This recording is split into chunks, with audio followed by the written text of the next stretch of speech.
MD university Rohtak का first semester का law का मैं आपको बता चुका था। अब बारी है सेकंड सेमेस्टर की।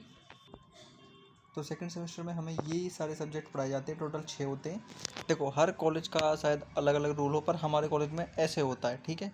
अब आपका कुछ अलग हो, ऊपर नीचे हो तो चलता है, ठीक है। तो ये सब्जेक्ट मैं आगे एक्सप्लेन कर देता हूँ अच्छे से। ये आ गया हमारा स्पेशल कॉन्ट्रैक्ट। यूनिट 1 में हमें ये सारा कुछ पढ़ाया जाता है, इंडेमनिटी गारंटी के बारे में। फिर आता है हमारा nature of transactions of bailment, ठीक है, एजेंसी, ये सारा कुछ होता है। फिर हमें पार्टनरशिप एक्ट भी पढ़ाया जाता है, और उसके बाद होता है sales of goods act. Paper second होता है हमारा फैमिली लॉ। फैमिली लॉ 2 यानी मुस्लिम लॉ। फैमिली लॉ 1 यानी हिंदू लॉ, और 2 मतलब मुस्लिम लॉ, ठीक है। और इसमें हमें जैसे कि status and scope of Muslim law ये सब पढ़ाया जाता है। फिर डावर, डाइवोर्स, ये सब कुछ क्या होता है। फिर उसके बाद surviving spouse, acknowledgement of paternity, gift, हीवा, ये सारा कुछ पढ़ाया जाता है। फिर फैमिली कोर्ट के बारे में बताया जाता है। देखो, इसमें special marriage act, family court और सक्सेशन एक्ट ये भी अच्छे से पढ़ाए जाते हैं, ठीक है। और हम देखते हैं पेपर थर्ड है हमारा कॉन्स्टिट्यूशनल लॉ ऑफ इंडिया। यहाँ पे जो ये 2 लिखा हुआ है इसका मतलब है 2। पहला जो होता है वो हमें फर्स्ट सेमेस्टर में पढ़ाया जाता है, सेकंड जो होता है हमें सेकंड सेमेस्टर में पढ़ाया जाता है, ठीक है।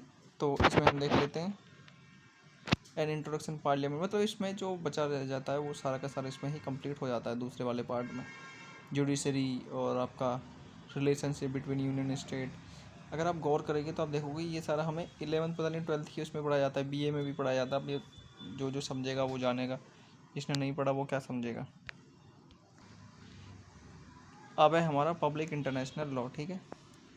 ये थोड़ा सब्जेक्ट मेरे को अच्छा लगता है, बाकी आपका हर किसी का अपना अपना नज़रिया होता है, ठीक है। तो इसमें पढ़ाया जाता है म्यूनसिपल लॉ क्या होता है, इंटरनेशनल लॉ क्या होता है, एक्स्ट्राडिशन, असाइलम।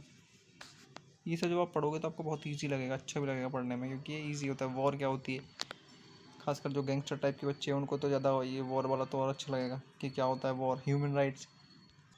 फिर है हमारा फिफ्थ, राइट टू इन्फॉर्मेशन। ये थोड़ा इंपॉर्टेंट टॉपिक है और इम्पोर्टेंट सब्जेक्ट भी। सब्जेक्ट सारे ही इंपॉर्टेंट है, पर डिपेंड करता है बच्चे टू बच्चे किसको क्या अच्छा लगता है, ठीक है। ये राइट टू इन्फॉर्मेशन हो गया हमारा सारा सिलेबस क्या होता है, ठीक है। Judiciary on right to information. अब ये है हमारा पेपर 6 जो मॉडर्न में चल रहा है, इंफॉर्मेशन टेक्नोलॉजी साइबर लॉ। इस टाइम पे तो भैया ये ट्रेंड में मान लो ऐसा, ठीक है। तो इसमें बेसिक कॉन्सेप्ट ऑफ टेक्नोलॉजी क्या होता है, लॉ क्या है इसके, ठीक है। Scope of cyber law, electronic contract, IPR क्या होता है। आईपीआर थोड़ा ध्यान से समझना है इसको, ठीक है। फिर digital signature, cyber crimes, fraud, hacking, fishing और जो भी है सारा, मिसचीफ, ट्रेसपास, डिफेमेशन। अगर आप यहाँ पे गौर करोगे तो ट्रेसपास, डिफेमेशन, मिसचीफ का पहले डिफेमेशन देखते हैं। डिफेमेशन हमें टॉट में भी पढ़ाते हैं, डिफेमेशन हमें बीएनएस में भी आता है, ठीक है। तो आप समझ गए कि जब ये 3 जगह से टच कर रहा है तो ये कितना इंपॉर्टेंट होगा। फिर ट्रेसपास तो इंपॉर्टेंट है, ये मिसचीफ ये हमें उसमें भी आता है, स्टॉकिंग भी आता है बीएनएस में। तो अब आप समझ गए होंगे, ठीक है। Freedom of expression on internet. देखो, ऐसा नहीं है कि कॉन्स्टिट्यूशन कहीं नहीं, कॉन्स्टिट्यूशन हर जगह है, बस अपना अपना नज़रिया होता है पढ़ने का, समझने का। तो आगे हमें बताओ आपको क्या दिक्कत है और क्या सब्जेक्ट आपको चाहिए, तो उसको हम मटेरियल प्रोवाइड करेंगे। और ये सिर्फ एजुकेशन पर्पज़ के लिए मैंने आपको बताया कि कैसे क्या सारा कुछ हो सकता है, ठीक है।